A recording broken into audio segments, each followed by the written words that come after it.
Good evening, good evening, good evening. So glad to have all of you here on this evening. This is a wonderful time to be together.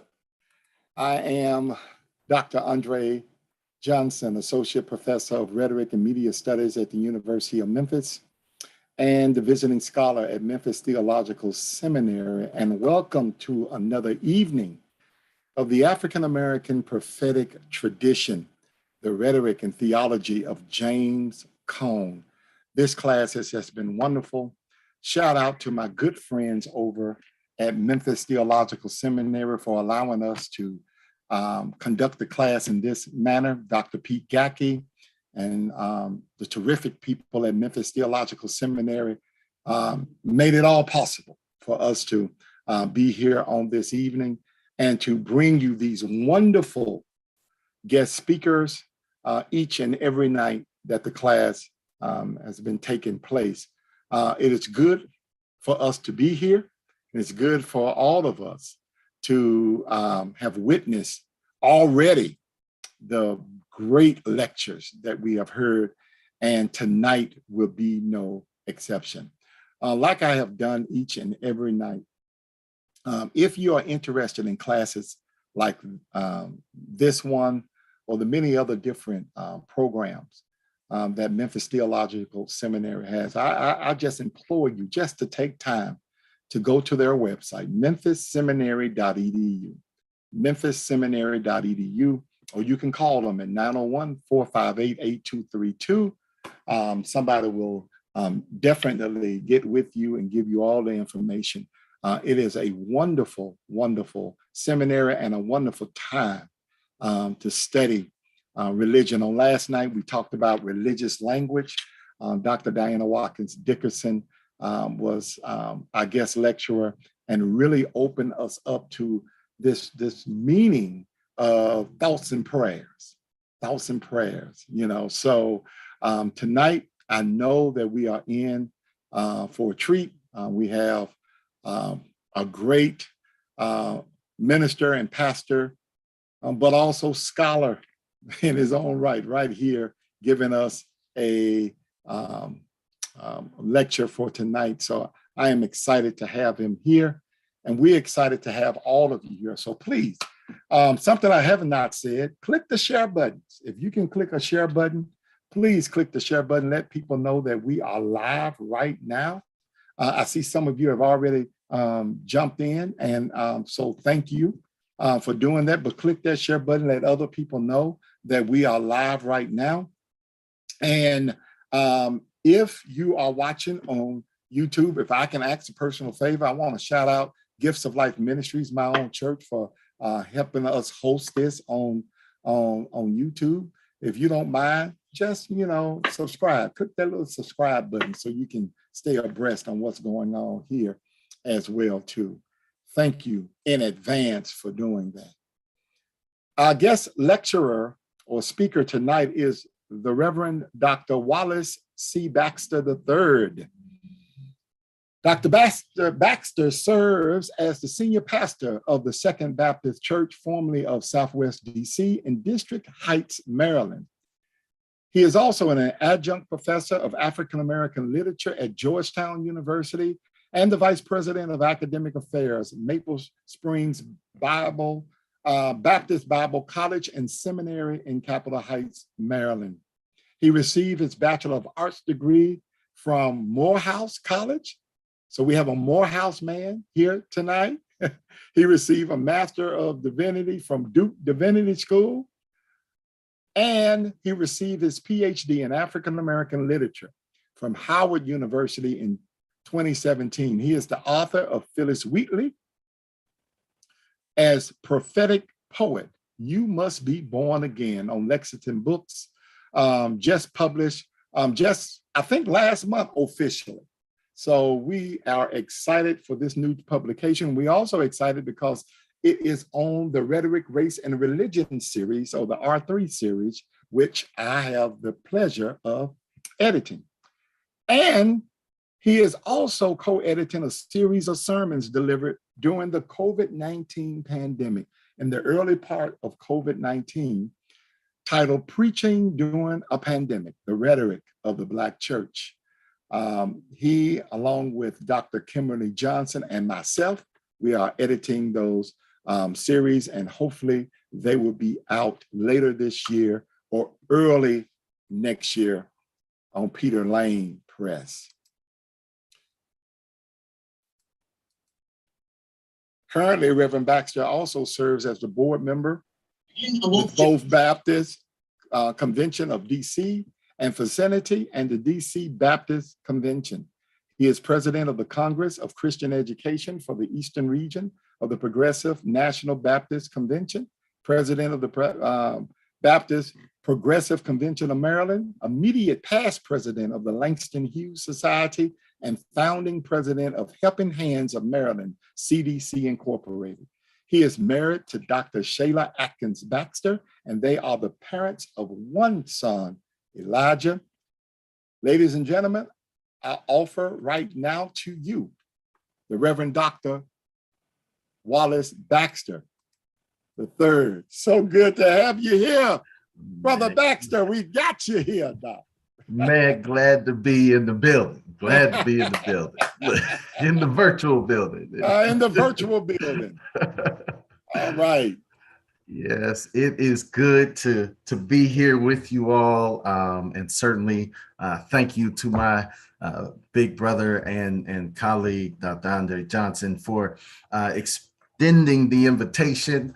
And I'm excited to talk about this because it is something that's near and dear to my heart. And I think it's something that is important for us who dare to delve into Black liberation theology, as well as just Black history in America in general.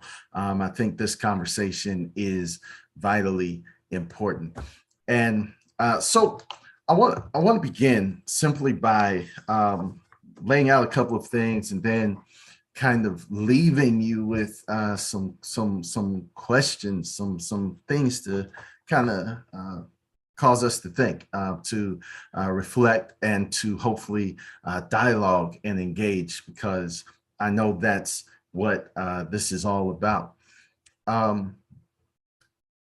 So many consider James Cone to be the father of American liberation theology. I contend that Phillis Wheatley is the mother. That's actually the first line from my book entitled Phillis Wheatley as Prophetic Poet, You Must Be Born Again.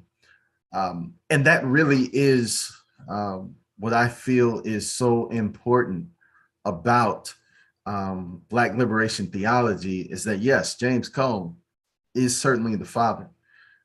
We know it, we see it, we've read about it, all of those things. But Phillis Wheatley is certainly the mother. Now, granted, Phillis Wheatley, of course, was writing in the late 1700s. And so she would not have been able to formalize Black liberation theology. But I argue that through her poetry, and through what she is presenting on the page, it actually is liberation theology.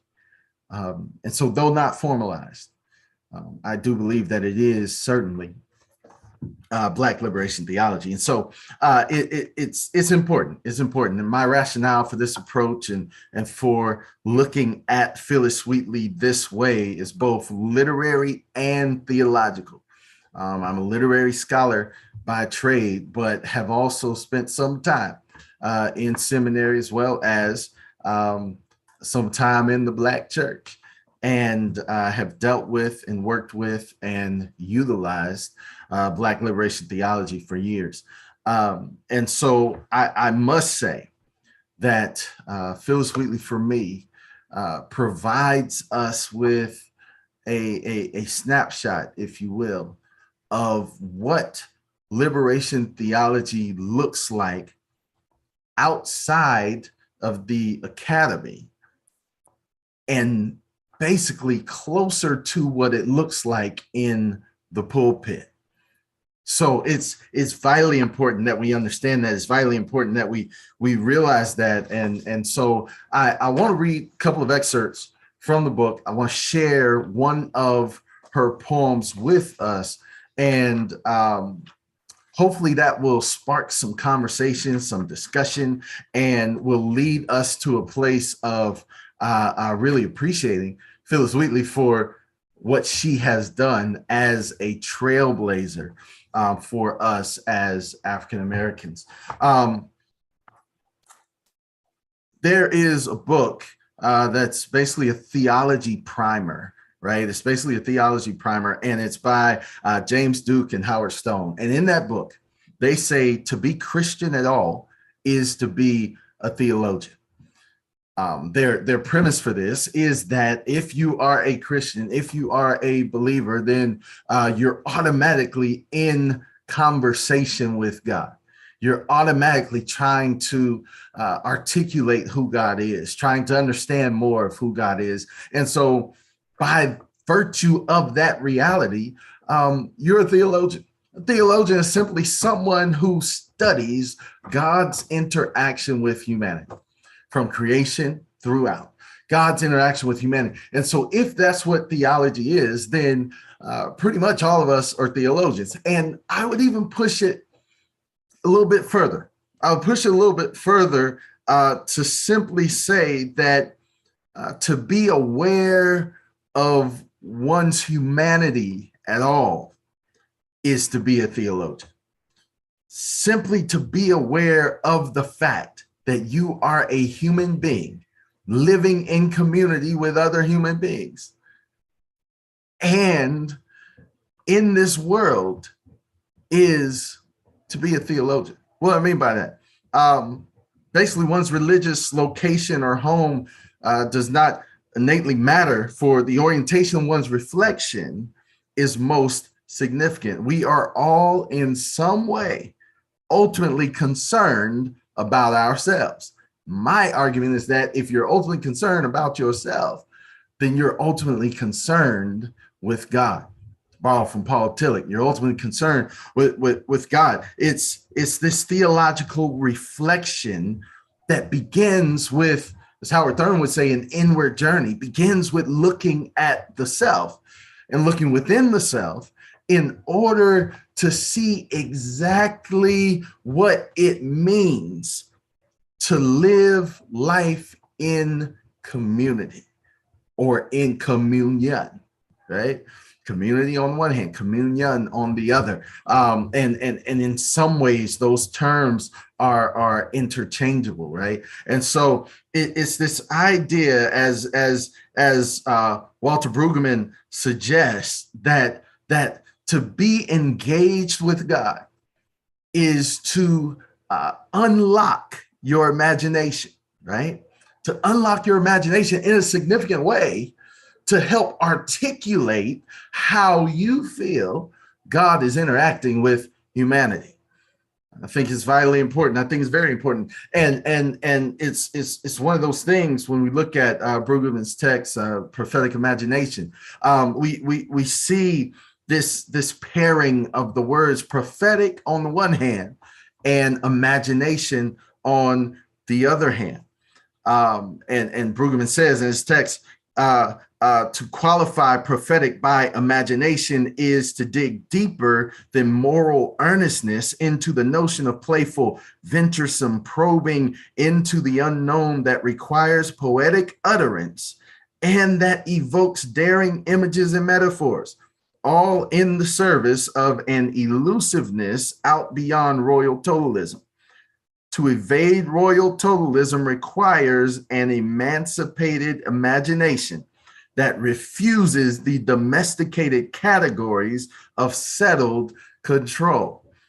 What is meant here is basically that to qualify the term imagination by the adjective prophetic delivers imagination from sheer fantasy into a world of covenantal engagement that features Yahweh as the compelling partner to both the human prophetic utterer and those who heard the prophetic utterance in serious ways. The imagination then serves as the seat of transformative engagement with God and humanity. That, I contend, is what is unlocked in the poetic verse. That, I contend, is what is unlocked in the preaching moment. So when I look at Phillis Wheatley, I look at her as poet theologian, not simply as poet, not simply as theologian, but as poet theologian. If you look at the prefatory remarks of Phillis Wheatley's collection of poems on various subjects, religious and moral, you see that her master, John Wheatley, gives a note of authentication. Of course, during that time, writings by Black writers, and you see this throughout early African-American literature, whether it be with Phillis Wheatley, Frederick Douglass, Harriet Jacobs, on down the line, you see that they all are authenticated by some white individual who is connected to literary society in a meaningful way and can say, yes, these words were written by this individual. They're validating and vouching for these writers. And so John Wheatley, her master, actually authenticates her collection of poems. And he says very succinctly in there, when he's talking about her writing, he says, as to her writing, her own curiosity led her to it. Curiosity, imagination, curiosity, imagination. Think about those terms in concert. Think about what that might mean. And the it led her to it. The it that John Wheatley references is writing as a discipline. Her curiosity led her to put on paper what was going on in her imagination. He positions her as a self-taught poet who sought to perfect her craft through exploration.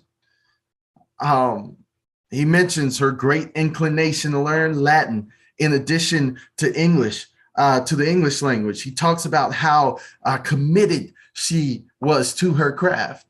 And if you think about the it that we're talking about here, that what led her to it, this passion for writing poetry, right? You see Richard Lisher, a scholar and preaching professor, Richard Lisher, who talks about in his book, The End of Words, that there's a transaction that takes place at the end of words, right? Whether it be coming from the pulpit audibly, or whether it be coming through the written page. There's something that takes place in that space. There's a transaction that takes place. And he intimates that the poet says the end is where we start from. And that is true for preachers as well, that the end of words is where we start. Think about that for a moment. In your writing, in the things that you read, it's really not until the end of the words that the real meaning begins to come forth. The stuff really begins to come out. And that's exactly what I contend Phillis Wheatley is doing. The it of Wheatley's curiosity is the need to imagine a world, to imagine a new world. Why? Because she's enslaved. Wheatley, arguably the first Black woman to publish a collection of poetry, sets a transgressive, liberative stage for those who would follow. She sets the tone in meaningful ways at the end of words. She sets the tone. The mere fact that Wheatley is choosing to grasp the word, to learn everything she can about the word, to put it on paper, and to articulate a new world is so significant. She does it for the sake of articulating a new reality that begins with redefining her personhood and culminates with her plea for a radical reconstruction of communal relations in America.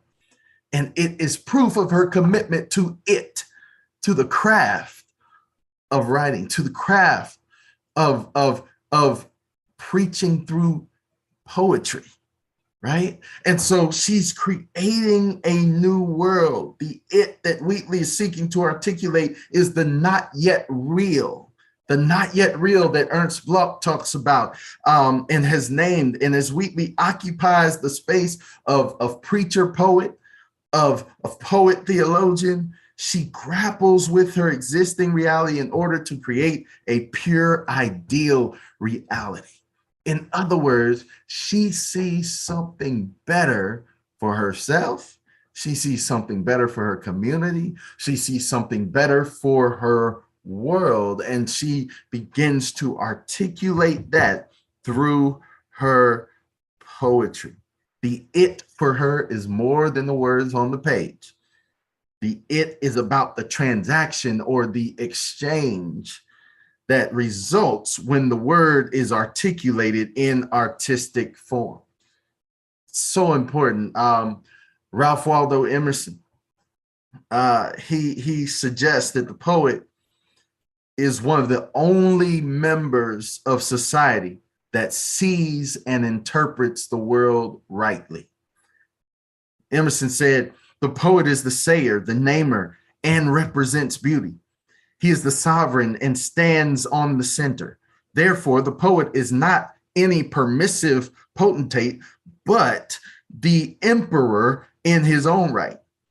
Criticism is infested with the cant of materialism, which assumes that manual skill and activity is the first merit of all men, and disparages such as say and do not, overlooking the fact that some men, namely poets, are natural sayers sent into the world to the end of expression, and confounds them with those whose province is action.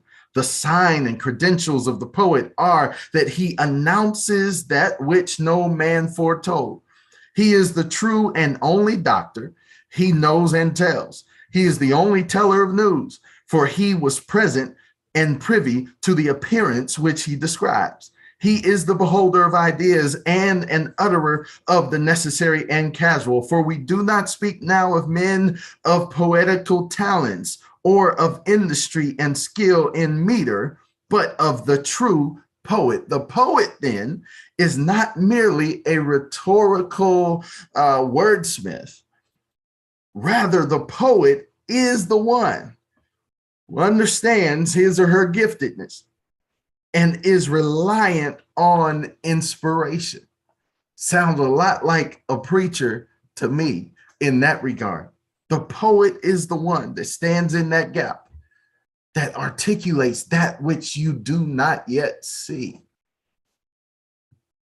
So when we look at Phillis Wheatley, we have to understand through her poetry, she is trying to usher in a new vision for America. In my book, I deal with the fact that she deals through her poetry often with creation on the one hand and salvation on the other. Creation, soteriology. She deals with these theological areas because that's what's important for her when it comes to imagining and articulating a new America. You have to have creation. You have to understand creation for what it really is, because you have to understand that when God creates, that God creates all in the image of God. That's a novel idea for 18th century Americans, because of course, the understanding is that white is right and everything is not. The understanding is that you cannot be black or anything else and actually be a Christian or be a leader in the community or actually have any type of position or power in American society. So creation has to be redefined. Creation has to be rearticulated. And her rearticulation or redefinition of creation is actually just a representing of the original text that had been misinterpreted, or shall we say, reinterpreted for the sake of convenience and for the sake of maintaining power and position and whiteness. Creation, then salvation, soteriology. Salvation is important, vitally important, because in order to live into a new world, you have to turn away from your current world, which means you must be saved. You must be born again. You must be saved. You must be baptized and come out a new creature in order to see the world rightly. So she's kind of articulating for this collective baptism of sorts, such that everyone is then able to see the world rightly. It's really an Afrocentric way of seeing the world and being in the world. It brings up and ushers in that Ubuntu principle, that humanity towards others, that it's not about the self, it's not about power and pursuit of power and all these things, but life is really about how you see each other, which should be a reflection of how you see yourself. As I am, we are. As I go, you go. That's what Phillis Wheatley is really getting at. That's what she's after. That's what she's trying to present to us. So Wheatley, as the poet preacher, is engaged in this process of becoming, through her inspiration and invitation, to create a better America. It is a critique and a push for a new creation at the same time through salvation. So I'm going to share this real quick. And this is something that I just want us to look at. It is a poem by Phillis Wheatley entitled On Being Brought from Africa to America. A really short poem. It says very simply, "'Twas mercy brought me from my pagan land, taught my benighted soul to understand that there's a God and a Savior too. Once I redemption neither sought nor knew. Some view our sable race with scornful eye. Their color is a diabolic dye. Remember, Christians, Negroes, black as Cain, may be refined and join the angelic train." Now, in the next 3 minutes, I'm going to tell you exactly how we see Wheatley's Black liberation theological voice come out in this text, in this poem. She talks about, "'Twas mercy brought me from my pagan land." That word pagan is italicized in the original transcript of this poem. From my pagan land, it's this idea that her land is not important, that her land is wretched, that her land is non-Christian, right? And so it was mercy that brought it. And so mercy, of course, if grace is unmerited favor, God basically giving you something you don't deserve. Mercy is God keeping stuff from you that you do deserve. In other words, it would seem as though she's saying it was an act of God's mercy that brought me to America and taught my benighted soul to understand that there's a God and the Savior too. That word Savior is italicized as well. Wheatley doesn't do anything by accident. That word Savior is italicized. Here it is. It's this idea that she's saying, if I'm coming from my Senegambian tradition in Africa and I'm getting on this boat and coming to America, if you read the poem on face value, you'll say that she's saying basically that before I came to America, I didn't know anything about God nor the Savior. But if you do your homework and look at history and look at African history and look at the Senegambian tradition, you'll come to understand that Wheatley more often than not grew up as a Muslim. And if she grew up as a Muslim, she was highly aware of God. And she was also highly aware of Jesus. So immediately one has to say, wait a minute, Wheatley, what are you saying? Are you saying that you didn't know this before you came? Or are you saying, tongue in cheek, with a little sass and sarcasm, that you knew all this?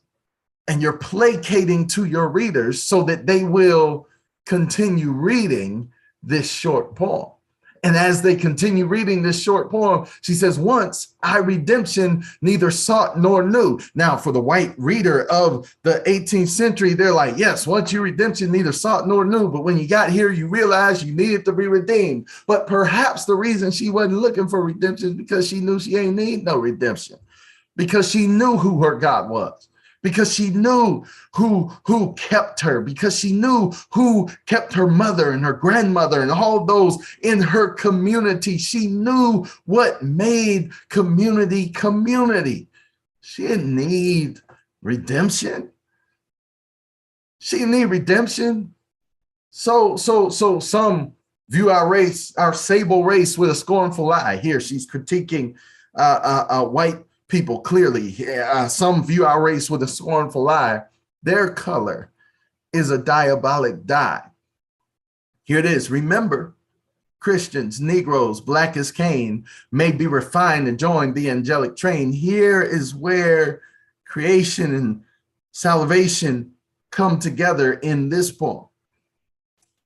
She says, remember, Christians, Negroes, black as Cain, may be refined, join the angelic train. Now, upon surface, it may seem as though she's saying, remember, Christians, that Negroes, black as Cain, may be refined, join the angelic train. But as the English scholar that I try to be, when I look at the punctuation and I look at the italicization and I look at how Wheatley is phrasing it and framing it, she's saying, remember, Christians, Negroes, black as Cain. And because she puts a comma after remember, and then also sets Christians and Negroes in a series, and then puts another comma after Cain, and italicizes Christians, Negroes, and Cain, she's doing a couple things here. One, she's setting apart black as Cain as a descriptor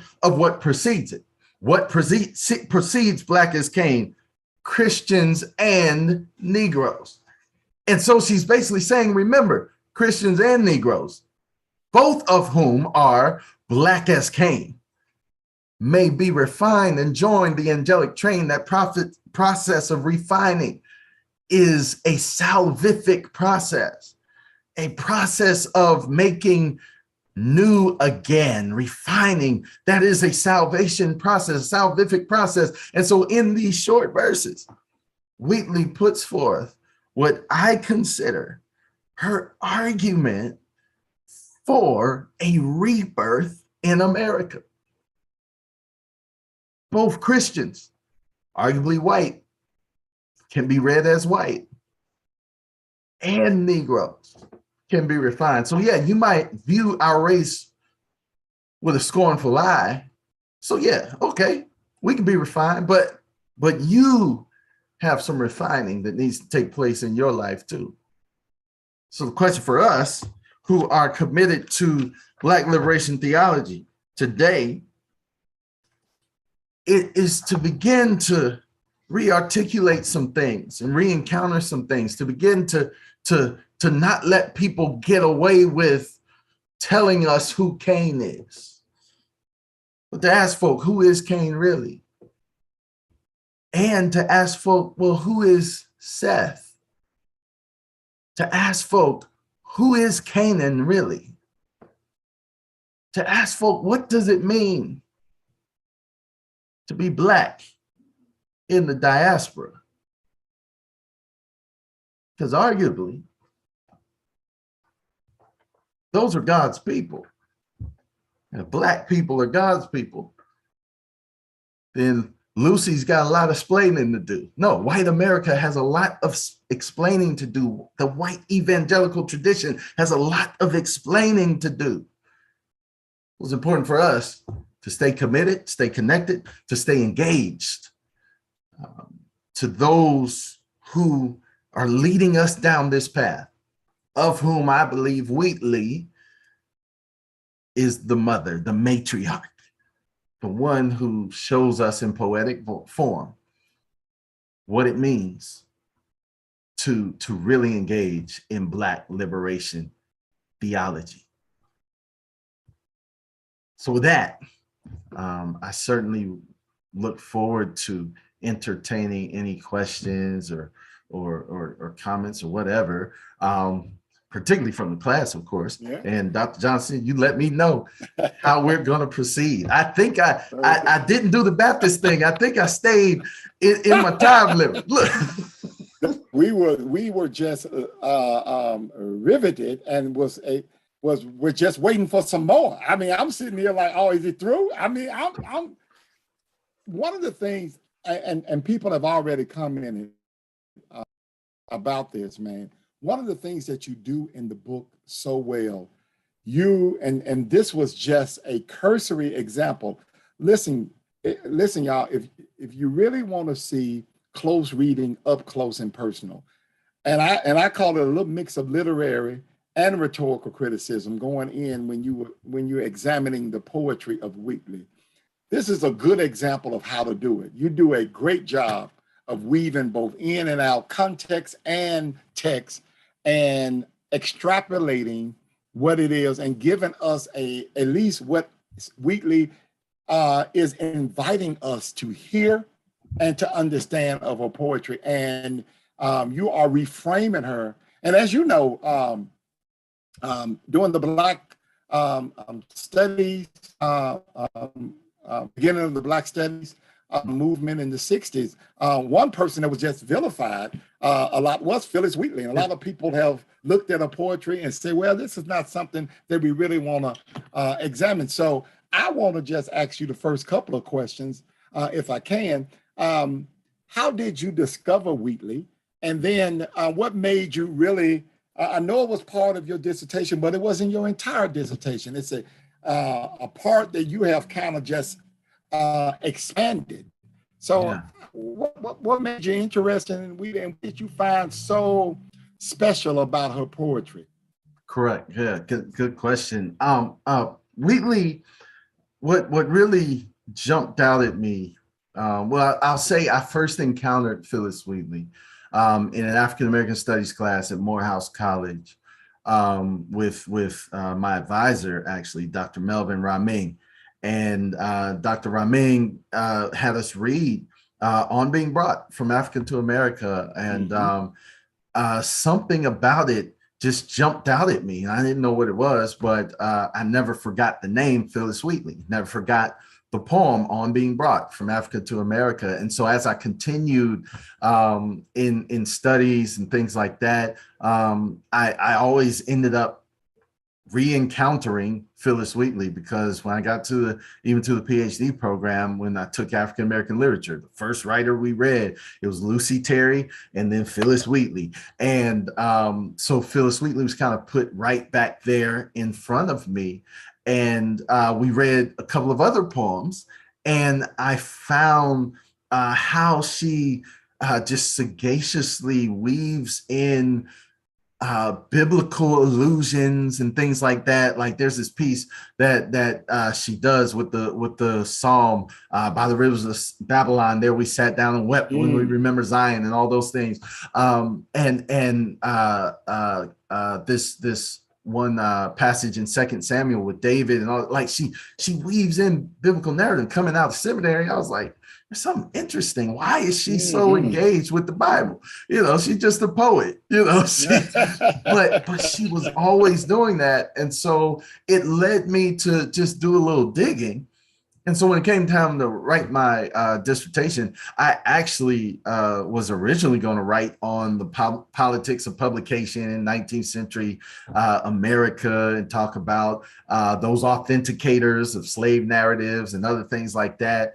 And my advisor was like, that's a good topic, but it's not going to give you the traction you want. And so she pushed me to engage in what I actually wanted to do, which is to marry theology and literature. And so I thought about it and thought about the literature I'd read. And so I landed on looking at Frederick Douglass and looking at Charles Chestnut. And my advisor actually pushed me to add Phillis Wheatley. And so I did. My dissertation was titled, "You Must Be Born Again, a Literary Plea for 19th Century America," for a literary plea for a rebirth in 19th century America. And I looked at Phillis Wheatley, but really only treated about 3 or 4 of her poems in any detail, and then moved on to Douglass, dealt a lot with Frederick Douglass, and then I got Douglass on my shirt, and then dealt a lot with Charles Chestnut. But when it came down to, this book project, I read those chapters over again, and something was just nagging at me about Wheatley. I mean, the connection between theology and literature is pretty easy for Douglass because he was a preacher. He was ordained. He was in the AME church, all these things. So that was kind of easy. And then with the Wilmington race riots and Charles Chestnut's Marrow of Tradition, that was going to take me in a different direction. And I really just wanted to deal with theology and literature. And Wheatley put me right there. And so I went back to it and went to the rest of her poems and started with just doing scansion of all of her poems, and then dug into the language of all of her poems, then looked at the letters she was writing, did archival research. It took me down all these rabbit holes. But I came out with clarity on her mission and vision, which then led me to say, well, she seems to be doing more than just writing poetry. She seems to be presenting a prophetic argument, which is clearly liberation theology. And so that's how I ended up with, digging in. Well, I mean, of course, I read the book, and I am reading it again in book form, I should say. And it is a great read. The class that we're in now is African-American prophetic, the African-American prophetic tradition, and the rhetoric and theology of James Cone. So we kind of center in on James Cone, Black theology. But like you said, the very first sentence of your book, if James Cone is the father of Black theology, you argue that Phillis Wheatley can be considered the mother. And can you just unpack just a little bit of how, because one of the things that we've been talking about in class, Dr. Baxter, is how does one discern God in a different way when everything around you about God is pointing you toward you being a curse, degradation, you're not worthy, you're inferior. But somehow Wheatley operated in all of that and found a liberative God. Can you talk just a little bit about that? Then I'm gonna open it up to the class. We got a couple of comments and questions from social media as well too. Yeah. With this idea of kind of, how do we sing the Lord's song in a strange land? How do we articulate a new reality when it seems that everything is just against us, right? And that's something that I think spoke to me in encountering Wheatley and engaging Wheatley. And it's also the very thing that speaks to me when I engage and encounter Cone. Because looking at Cone, you realize that his theology emerges out of the Black Power movement. It's kind of one of these things where he is engaged in active resistance and realizing that it's more than just a physical barrier that is placed in front of us. It's more than just a bodily thing that's happening, but there's something deeper going on. And it sends Cone down this path to attempt to articulate what's happening beneath the surface of racist epithets and of these violent acts against people of color. And he arrives at this theology that really is kind of a reformative theology, if you will. It's actually, in my opinion, a hearkening back to what we're supposed to be talking about and engaged in anyway. It's actually theology. It's the other forms that actually are a little bit out of touch with who God is and how God operates, because God is a God of the oppressed. God is on the side of the least, the last, the left out. And when I engaged Wheatley, I came to understand that her process was not clearly, not as methodical as, say, a James Cone or even some other theologians, Karl Barth and folk like that. Her process, of course, was not as methodical and not as polished, right?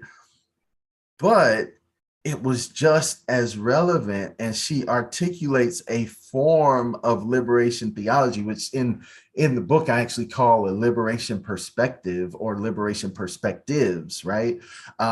Because it's not formalized theology. She wasn't necessarily a theologian, but it is a liberation perspective that I think is so vitally important, and not unlike folks like Du Bois and his peers.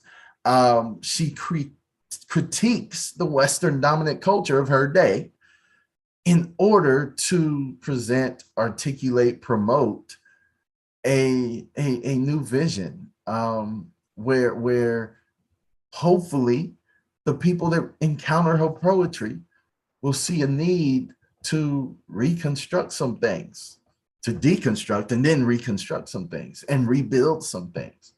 And she uses her poetic argument to make it happen. And so I really do think that's what emerges through her poetry, is this combating of Western constructions of God and humanity.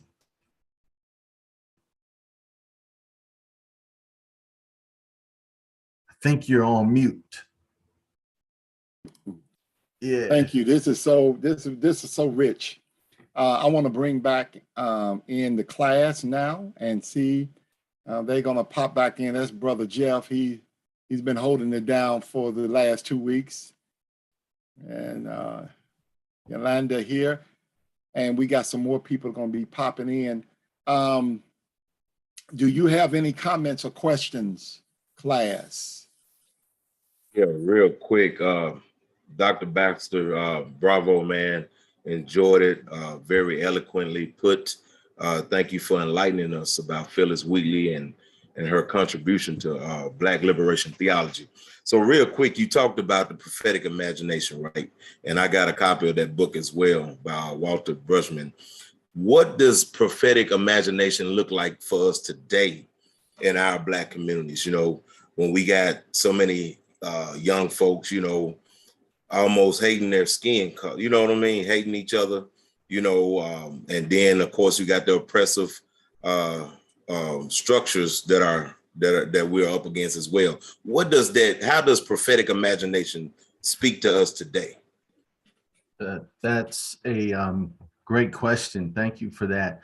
I think that when we look at prophetic imagination today and how it speaks to us, in the Black church, we often try to start with the prophetic. I suggest we start with the imagination. What I mean by that is you got to spend time in communion with God, where it's just you and God, and just in a space where you can begin to see things, right? It's kind of like that Ezekiel 37 premise, where there Ezekiel is in a vision, in a dream, not in real life, but in a vision. God is taking him through all of this and saying, can these bones live, and all of this, and he's making these articulations and on, what have you.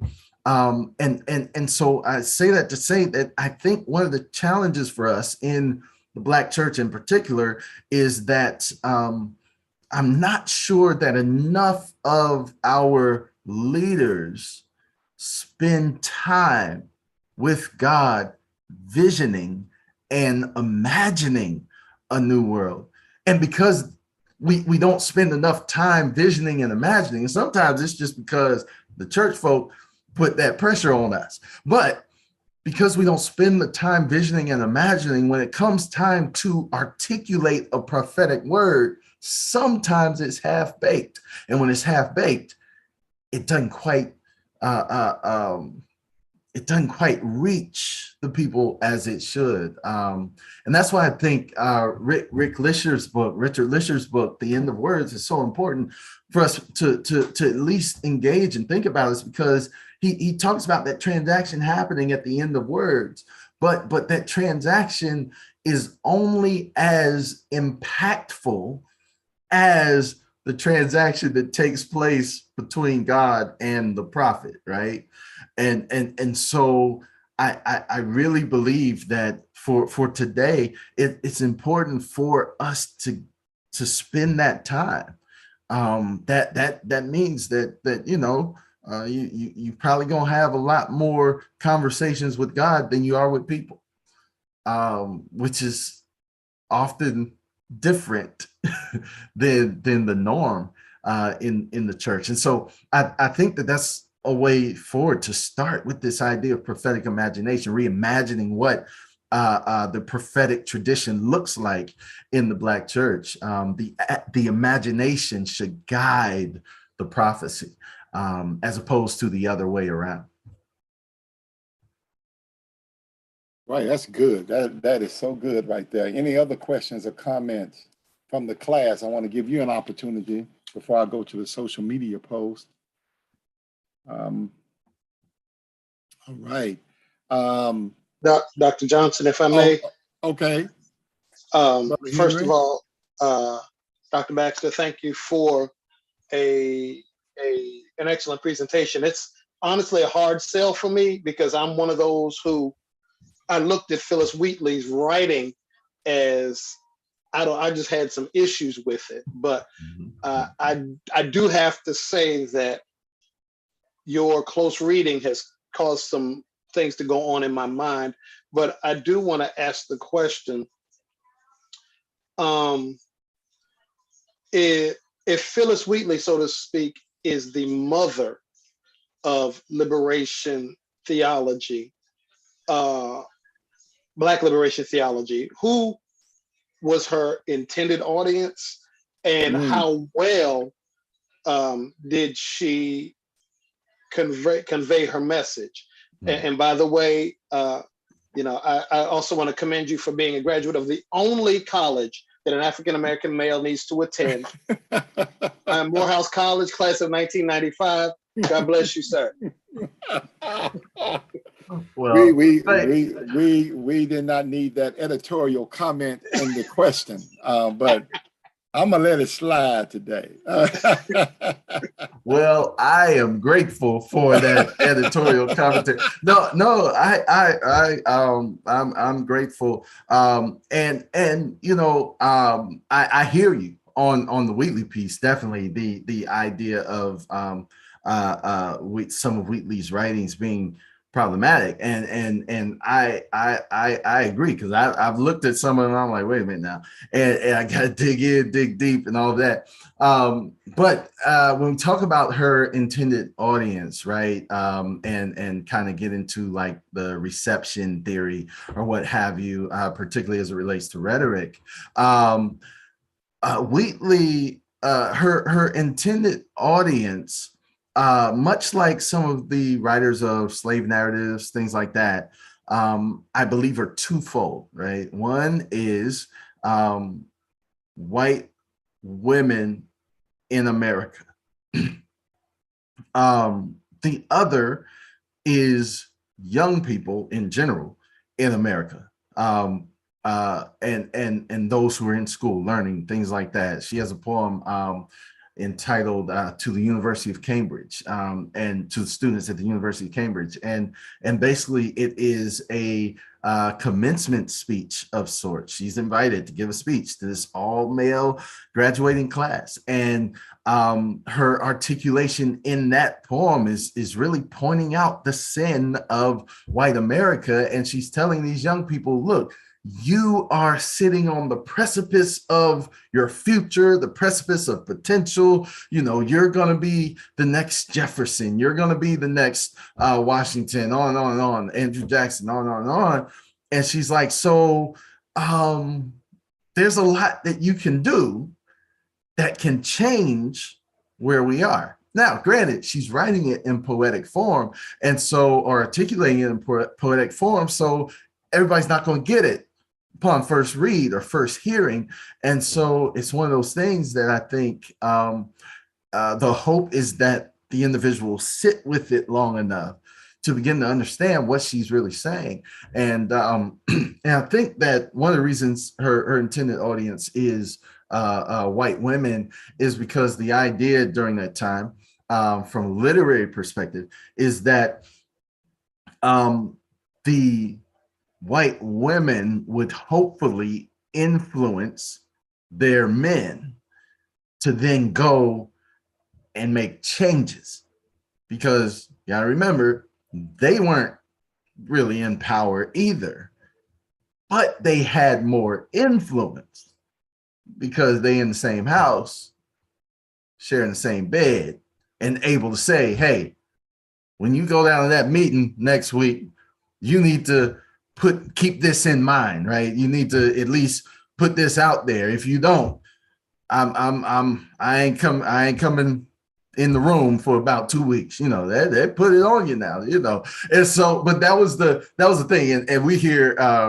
there are articulations of Harriet Jacobs talking about that process, and Lydia Maria Child and Amy Post and other abolitionists and friends of the abolitionist movement, what have you, that talk about those conversations happening, you know, particularly in these white households in the North, but also some in the South as well. And so that, I think, is really her intended audience.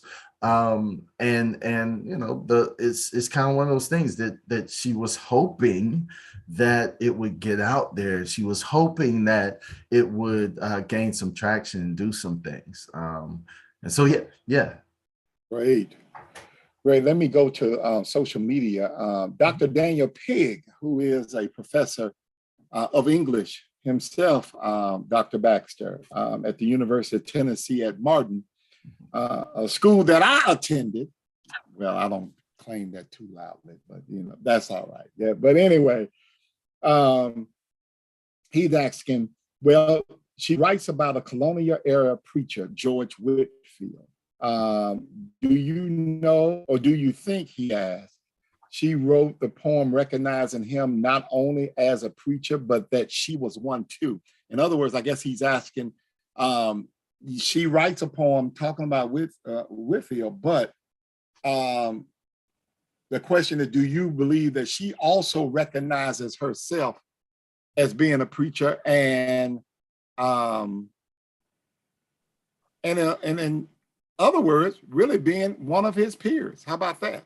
I like that. I actually like that. Yeah. I like that. And I deal with with that poem. I do deal with that poem in the book, and one of the things that I try to articulate is that Whitefield is kind of one of the, I have this chapter, I think it's chapter 2, entitled Encountering God Through the Preacher. And it's talking about Wheatley's influences, right? And so I look at Whitefield as one of her influences, and as well as Dr. Thomas Armory, the Reverend Dr. Thomas Armory. And so she had a unique relationship with clergy in New England, largely because her master, John Wheatley, and his wife were actively involved in their church. And these major preachers, if we use that term, I don't think they were using it in the 18th century, but these major preachers were coming through, and Whitefield especially running these revivals, almost crusade-like revivals, right? He was that dynamic of a preacher. And she even talks in some of her letters. She would write letters to Armory and Whitefield, and she would talk in some of her letters about his fiery delivery and how she just appreciated the passion with which he shared the word of God. And so it's one of those things that I do think that there was a unique relationship that Wheatley felt she had with these preachers. And she even admits that she felt something, particularly when Whitefield was preaching. And she felt a certain kinship of sorts, right? That she could tell that he was coming from a place of sincerity and a genuine place. And so I do think that in that regard, she did kind of have this preacherly quality, right? I wouldn't necessarily go as far as to say that she considered herself a preacher, but she definitely considered herself a carrier of the word through her poetry. And so it's a very unique kind of space that she finds herself in. And I think it's important. I think it's a really cool kind of interplay that goes on there. So. Well, Ash, I believe you have a question. Thank you, Dr. Johnson. Dr. Baxter, thank you for your time and for your scholarship. I have a propensity to asking the question, whose voice is missing? And I understand that when we talk about Wheatley as the first Black woman to have a published book of poems, I wonder who else. And I wonder that because of Wheatley's access to the Washingtons and to the Franklins, so I'm curious, because of Wheatley's access, how do we reconcile the voices that are lost, like Lucy Terry, who could have been considered maybe the by any means necessary type of poet of that time. So how do we reconcile Wheatley's access and her privilege in that way? Yeah, that's a great question. That's I love it, because you do have to reconcile it. You do have to engage that and talk about, Lucy Terry, and you do have to talk about the others that were writing during that time that perhaps just didn't have the same kind of access, right? The same kind of connection. It was, it was, in a sense, by divine design that Wheatley ended up being a slave of the Wheatleys, right? And they happened to be a part of the who's who of New England, really. And so she was able to encounter these. And the thing is, they could have been,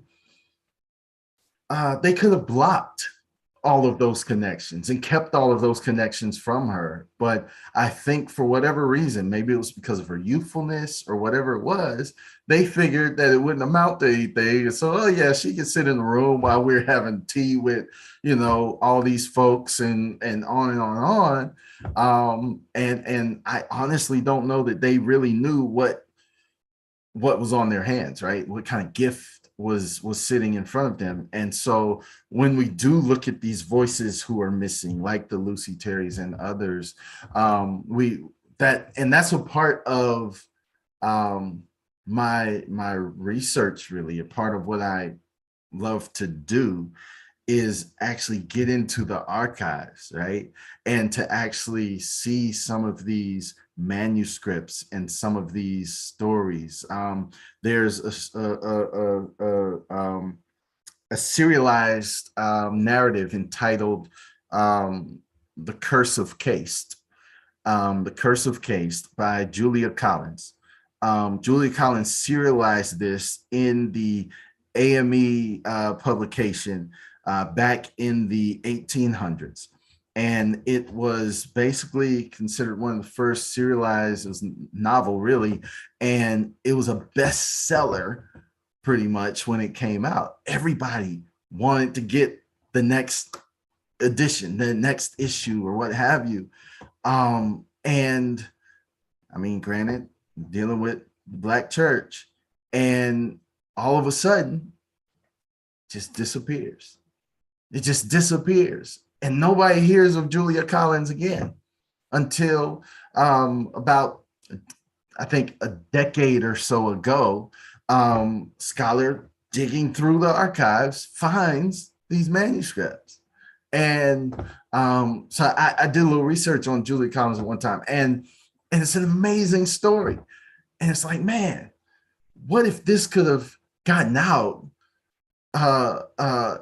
and actually gotten into book form and actually gotten out there? I mean, it could have preceded anything Francis Harper did or anything that Zora Neale Hurston did. And so that's a real thing, is that and I believe that we as Black scholars especially have to do the hard work of digging through the archive to find this stuff, because it's there. It is there. And if you follow the breadcrumbs, if you follow the letters that these writers write to each other, right? Because a lot of these writers were writing letters to each other. Wheatley was writing letters to Jupiter Hammond, for instance. And so, I mean, just think about that. I mean, that's no different than today, looking at the letters that Tyler Perry's writing to Denzel, writing to Jordan Peele, right? Like, it's the same kind of interplay that's going on back then. And we just got to be committed to digging in and seeing what's there and bringing it to the fore. Well, you know what? You just said something that I am in total agreement about scholarship. I mean, ask a wonderful question about voices being left out.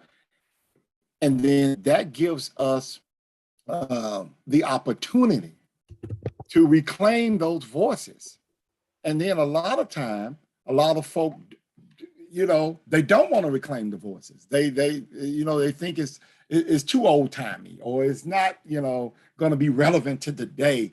And as you have eloquently articulated, Dr. Baxter, you have shown us that the poetry of Wheatley was not only relevant back then, but it's relevant today, and especially if we offer it and frame it in a liberative sense, that we can actually see people doing in real time the contextual work that needs to be done in your giving day and time. So, if we were really just pushing this thing, if we really had time, because we're out of time right now, but if we really had time, we could just talk about how are we reading? And we talked a little bit about this last night when I went on my little rant. How are we reading our own contextual times? We see where Phillis Wheatley is doing it without the benefit of what we have. She's doing it, and without the benefit, didn't have Cone, didn't have Weems, didn't have Williams, didn't have all of these wonderful scholars and theologians and intellectuals laying groundwork. She's enslaved.